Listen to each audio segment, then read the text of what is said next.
से कुछ देर पहले नवाज शरीफ साहब टीवी चैनल्स पर हमें नजर आए। आने वाले दिन में आगे जाके इस पर भी बात करूंगी कि इमरान खान साहब कल एक टेलीथॉन करने जा रहे हैं और उनकी जमात इसी मामले को लेकर इस्लामाबाद हाई कोर्ट जाना चाह रही है। उनको रोका गया है नेशनल स्क्रीन से, वो ऑफ एयर हैं कि उनको इजाज़त दी जाए कि टेलीथॉन ऑन एयर हो। और ये एक माजी में हमने देखा है कि इमरान खान साहब ने सबसे ज़्यादा फंड रेज किया है। नवाज शरीफ का वापस आना और इमरान खान का ना आना, क्या ये भी कोई इशारे हैं या कम अज़ कम इस कौमी सानहे के टाइम पर ये कौम यकसू हो सकती है? रवायत तो रही है हमारी, क्या मौजूद है अब माशरे में? बहुत शुक्रिया आपका आयशा, आपने बहुत दिनों के बाद याद किया मुझे। लेकिन बहरहाल मेरी ये आई एम वेरी हैप्पी कि मैं आपके साथ मौजूद हूँ। इस वक्त इशू बहुत गंभीर है। पाकिस्तान की कौम इस वक्त एक सानहे से दो चार है। इसे क़यामत सुगरा कह लें, आप इसको जो मर्जी नाम दे लें। और इस वक्त ज़रूरत यह है कि हम अपने सारे ज़ाती इख्तलाफात, सियासी इख्तलाफात भुला के कौम की हैसियत से इस पूरे अज़ाब इलाही को भुगतने के लिए तैयार हो जाएं, एक साथ हो जाएं। लेकिन अनफॉर्चुनेटली जिस कौमी यकजहती की बात आपने की है वो एक तवील अरसा पहले दफन हो चुकी है।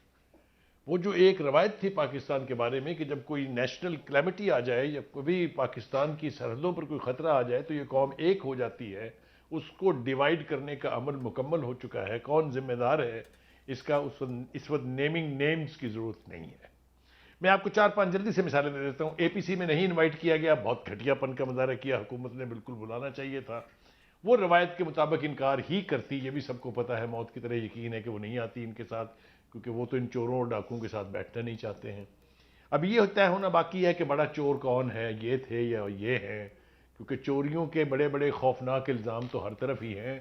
अब मेरा नहीं ख्याल कि किसी के पास भी हक रह गया है कि वो दूसरे को चोर कहे। एक बात देखिए, 5 इन कैमरा सेशन हुए हैं पाकिस्तान के बहुत बड़े बड़े सानहात पर, बहुत बड़े बड़े इवेंट्स पर।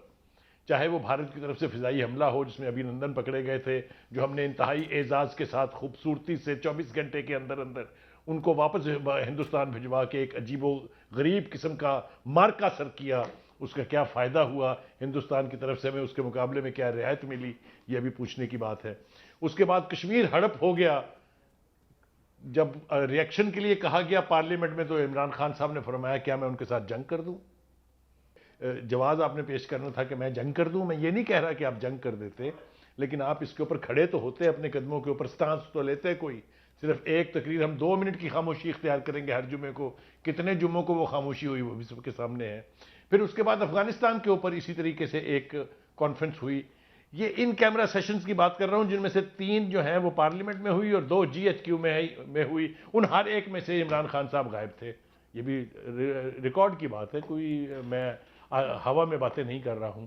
तो इसलिए एक लिहाज से अगर आप देखें तो ना बुलाया या बुलाया एक सी बात थी, उन्होंने आना कोई नहीं था। खैर, लेकिन अभी भी जिस किस्म की ट्रेजेडी से हम दो चार हैं, इसको हम मिल के ही पाट सकते हैं, वरना ये एक तवील अरसे तक चलेगी। आपको याद होना चाहिए 1975 का सैलाब, उसके बाद 2010 का सैलाब, उसके बाद 2005-2008 के ज़लज़ले। एक तवील अरसा लगता है रिलीफ और रेस्क्यू के लिए। तो इस वक्त अगर हम एक दूसरे के साथ खड़े नहीं होंगे, एक दूसरे के साथ हाथ मिला के अगर हम इसको चैलेंज नहीं करेंगे तो ये बहुत बड़ा जुल्म होगा। एक बात कल कही गई थी कि जनाब ये जलसे किए जा रहे हैं, उसका जिक्र खुद इमरान खान साहब ने अपनी तकरीर में भी किया। यकीनी तौर पे जितना खर्चा आपके एक जलसे पे उठ रहा है, इसमें कम से कम 10 गांव दोबारा से आबाद हो सकते हैं। ये कोई रॉकेट साइंस नहीं चाहिए इसके लिए, इट्स ए सिंपल क्वेश्चन। आगे आपकी मर्जी है, आप बादशाह हैं, आप किसी की ना पहले सुनते थे ना आप अब किसी की सुनने के लिए तैयार हैं। जहाँ तक नवाज शरीफ का ताल्लुक है, वो मेरे ख्याल से एक बयान दे देना वहाँ से ये काफ़ी नहीं है। क्या आप समझते हैं कि इसके बाद पूरी की पूरी मुस्लिम लीग जो है और पूरी की पूरी मुस्लिम लीग की हुकूमत, चाहे वो सेंटर में है या पीपल्स पार्टी की हुकूमत जो उनके एलाइज हैं सिंध में है, वो सारे एकदम से निकल पड़ेंगे बाहर और कौम को इस अजाब से निजात दिलाएंगे? ये उनकी तवक्को हो सकती है, लेकिन मुझे ऐसा होता दिखाई नहीं देता। जहाँ तक हुकूमत की कोशिशों का ताल्लुक है, वो मेरे ख्याल से अगर बहुत आला नहीं है तो वो उसको किसी सूरत अंडरमाइन भी नहीं किया जा सकता। जो बाहर से मदद आ रही है आयशा, वो इनकरेजिंग है, चाहे वो अमेरिका है चाहे वो बरतानिया है। वहाँ से 50-50 करोड़ डॉलर के करीब जो है वो आ चुकी है। बुध के दिन हम तवक्को कर रहे हैं कि यूनाइटेड नेशन जो है वो हमारी तरफ से एक अपील पाकिस्तान की तरफ से जारी करेगी, जिसके बाद पूरी दुनिया जो है वो चिप इन करेगी। ये लास्ट बात जो मैं कहना चाहता हूँ वो ये कि हमारे जर्नैल हैं, हमारे जजेस हैं, हमारे पार्लियामेंटेरियंस हैं, उन्होंने एक एक महीने की तनख्वाह जो है वो फ्लड रिलीफ फंड में दे दी है। ये अच्छे इकदाम हैं, इसको फॉलो करना चाहिए और पूरी कौम को इस रिलीफ ऑपरेशन का हिस्सा बन जाना चाहिए। बुखारी से मैं वापस आऊंगी, इसमें एक नुक्ता रह गया। आपने कहा इस बयान की बात की जो नवाज शरीफ साहब ने दिया, मेरे उसका हिस्सा भी था सवाल का। इस बयान का आखिर मकसद क्या? उनकी जमात की हुकूमत है और इमरान खान का ऑफ होना। अतर काज़मी साहब, ये बात मैं आपसे पहले करना चाहूंगी। एक तो दावत नहीं दी गई APC में PTI को, और फिर वो बात एक बुखारी साहब दुरुस्त कर रहे हैं कि वो तो अपने पौने 4 साल दौरे हुकूमत में कभी उस अपोजिशन के साथ बैठना उन्होंने गवारा नहीं किया, चोर डाकू कहते रहे। और फिर जिन कॉन्फ्रेंसेस का, इन कैमरा सेशंस का जिक्र किया, वो वहां पे हिस्सा नहीं थे जब अपोजिशन इन्वाइटेड होती थी। अगर बुला भी लेते और PTI हिस्सा ना बनती, लेकिन क्या फिर भी हुकूमत को दावत देनी चाहिए थी? मे भी इमरान खान साहब समझते कि चले जाएं, एक बात। दूसरा, इमरान खान साहब को क्या नेशनल चैनल्स पर कल फंड रेजिंग टेलीथॉन कह रहे हैं इस्लामाबाद हाईकोर्ट PTI के जाएंगे, जाना चाहिए, या आज नवाज शरीफ ऑन एयर हैं तो अब इमरान खान ऑफ एयर हैं? इसको क्या, कैसे आप देखते हैं? जी, जहां तक APC का ताल्लुक है, मेरे ख्याल में जो इस वक्त PDM है, सारी जमातें तो उसके अंदर शामिल हैं ऑलमोस्ट हुकूमत में, जमात इस्लामी को निकाल के। तो APC बुलाने का मकसद मुझे समझ नहीं आता अगर आपने पाकिस्तान तहरीक इंसाफ को नहीं बुलाना। दूसरी बात, ये भी बिल्कुल वैलिड पॉइंट है कि तहरीक इंसाफ तो वैसे ही उनके साथ बात नहीं करना चाहती, बैठना नहीं चाहती। वो कहते हैं कि जनाब सिर्फ इलेक्शन के मामले पे हम बात करेंगे। तो हो सकता है कि हुकूमती इत्तेहाद की भी ये रिजर्वेशन हो कि उनको ना बुलाया जाए। अब जहां तक ये ताल्लुक है कि इस वक्त तक जो हुकूमत के इकदामात हैं या फिर नवाज शरीफ साहब का किरदार है या खान साहब का किरदार है, देखें बरतानिया ने आपको 1.5 मिलियन पाउंड्स ऑफर किए हैं, बरतानी हुकूमत ने। जो मियां साहब के अपने फ्लैट्स हैं ना बरतानिया में, मैं नहीं उसकी कीमत बताता, सिर्फ एक फ्लैट की कीमत पूछ लें कितनी है। देखिए, अगर किसी ने भी इस वक्त लीडर बनना है, बिलावल साहब जाके वहां पे रोए। बिलावल हाउस जो बैरिया टाउन वाला, लाहौर वाला है, वो एक बिलावल हाउस बेच के ना आप कई 100 देहात आबाद कर सकते हैं सिंध में। क्या आपने अपनी स्टेक इस हद तक रखनी है? क्या आप लोगों के पीछे इस हद तक जाएंगे कि अपनी कंफर्ट्स को थोड़ा सा कम करके लोगों के लिए कुछ करेंगे? ये एक बड़ा सवालिया निशान है। इसलिए कि मसला क्यों है ये? मसला इसलिए कि हमारे जो हुक्मरान हैं और हमारा जो आम आवाम है, उनमें इतना ज्यादा गैप है कि वो जो करोड़ों रुपए की गाड़ियों में घूमते हैं, वो जो अरबों रुपए की जायदादों में रहते हैं, वो किस तरह उनका दुख समझ सकते हैं, जो हर दूसरे तीसरे साल के बाद जो है सैलाब में बह जाते हैं, उनकी झुग्गियां बह जाती हैं, उनकी फसलें बह जाती हैं। ये एक बड़ा इशू है। और दूसरी बड़ी इंपॉर्टेंट चीज जो है, इस वक्त जो कहते हैं ना कि जी सियासत डिस्कस नहीं होनी चाहिए, बिल्कुल नहीं डिस्कस होनी चाहिए, लेकिन इन्फॉर्म्ड बहस जरूर होनी चाहिए। इसलिए कि क्या अगर आज यहाँ पे डैम होते तो सूरत बेहतर होती या ना होती? माजी के अंदर हमने देखा कि असमन जार वली साहब ने कहा कि लाहौर हाई कोर्ट ने कालाबाग डैम के ऊपर फैसला दिया है, अगर सुप्रीम कोर्ट का कोई जज भी कहेगा तो मैं देखता हूं कि इस डैम को बनाता है। तो ये हमारा एटीट्यूड है टुवर्ड्स बहस। क्या ये जमहूरी रवैये होते हैं? हम ये कह सकते हैं ना कि जनाब इसके ऊपर एक इन्फॉर्म्ड डिस्कशन होनी चाहिए कि किस तरीके से इस मसले को काबू किया जा सकता है। मेरे ख्याल में यहाँ पे हमें ओवरऑल सियासी फेलियर नजर आता है मुख्तलिफ जगहों के ऊपर।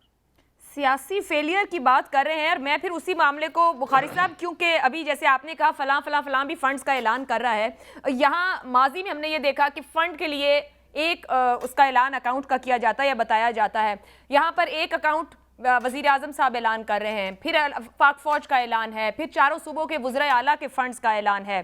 सिराजुल हक साहब तो सिर्फ इतना कहते हैं कि मुल्क के 10 बड़े अपनी ज़कात निकाल दें तो संभल जाए। अतर काज़मी साहब कह रहे हैं कि 2 बड़े खानदान अपना एक एक घर बेच दें तो पता नहीं कितनी मदद हो जाए। ये जो सियासी तकसीम है कि एक दूसरे पर उंगली है, हर दूसरा चोर है, वो कहता है कि ये दे दे तो हो जाए, वो कहता है वो दे दे तो हो जाए, हर कोई कहता है मुझे दे दे। कल शहबाज शरीफ 3 बजे APC कर रहे हैं, रात इमरान खान 9:30 टेलीथॉन कर रहे हैं। ये तो अपनी मैं है सियासी अना के गिर्द सब घूम रहे हैं। अवाम की परवाह तो सिर्फ फोटो शूट या फोटो सेशन तक है, चाहे A है, B है या C है। बिल्कुल आपकी बात दुरुस्त है और मैं बहुत हद तक इत्तेफाक करता हूं जो अतर काज़मी साहब ने कहा। मैं बड़ा एहतराम करता हूं उनकी राय का कि नवाज शरीफ को अपना फ्लैट बेच देना चाहिए, बिलावल भुट्टो को अपना बिलावल हाउस बेच देना चाहिए, लेकिन शायद वो भूल गए ये कहना कि इमरान खान साहब को भी बली गाला बेच देना चाहिए, क्योंकि वो भी अगर बिकेगा तो काफ़ी सारा उससे रिलीफ का काम जो है वो हो सकता है। अब आ जाइए आपका सवाल जो है, देखिए गुजारिश ये है, इस वक्त अगर मैं आप तुम की बहस पड़े चलेगी तो वो जो एक बड़ी आबादी पाकिस्तान की रुल गई है, इतना जानी नुकसान हो चुका है, लाखों की तादाद में लोग बेघर हो गए हैं, जो सफ़े हस्ती से जिनके गांव मिट गए हैं, जो इस वक्त नीले आसमान के नीचे, खुले आसमान के नीचे पड़े हैं, कोई पूछने वाला नहीं है। हुकूमत की रिलीफ ऑपरेशन एक हद तक है, सबसे बड़ा रोल इस वक्त पाकिस्तान आर्मी अदा कर रही, कोई इसके बारे में दो राय नहीं है। और हमेशा से उन्होंने किया, ये उनकी एक ट्रेडिशन है कि पीस टाइम में उनका जो रेस्क्यू और रिलीफ का ऑपरेशन है उसके अंदर उनका बहुत बड़ा रोल होता है, वो अदा कर रहे हैं। हम तवक्को करते हैं कि उनके पास इतने रिसोर्सेज हों। इसी तरीके से जो पाकिस्तान की दूसरी ऑर्गेनाइजेशन और जो बड़े अदारे हैं, चाहे वो मीडिया के हैं, चाहे वो प्राइवेट अदारे हैं, मेरे ख्याल से उन सबको एक यूनाइटेड तरीके से एक कंसर्टेड एफर्ट लॉन्च करनी चाहिए कि वो रीजन्स बांट लें अपने अपने बीच में। एक आसान सा नुस्खा है, कुछ इसमें लगता नहीं है कि जो सिंध के एंटरप्रेन्योर्स हैं वो सिर्फ सिंध के इलाकों का ख्याल कर ले। हमारे यहाँ पंजाब जो है, इसके जो हमारा सदर्न पंजाब है, जो नॉर्दर्न पंजाब है, सेंट्रल पंजाब है, जहाँ जहाँ बर्बादी हुई है वो उसकी जिम्मेदारी ले लें। इसी तरह से KPK, इसी तरह से बलोचिस्तान, जहाँ कमी है वहाँ फेडरेशन जो है वो बहुत बड़ा रोल प्ले करे, तो हम इस अजाब से निजात हासिल कर सकते हैं। हम ऐसी मिसाल बन सकते हैं कि दुनिया हमें एनवी करे।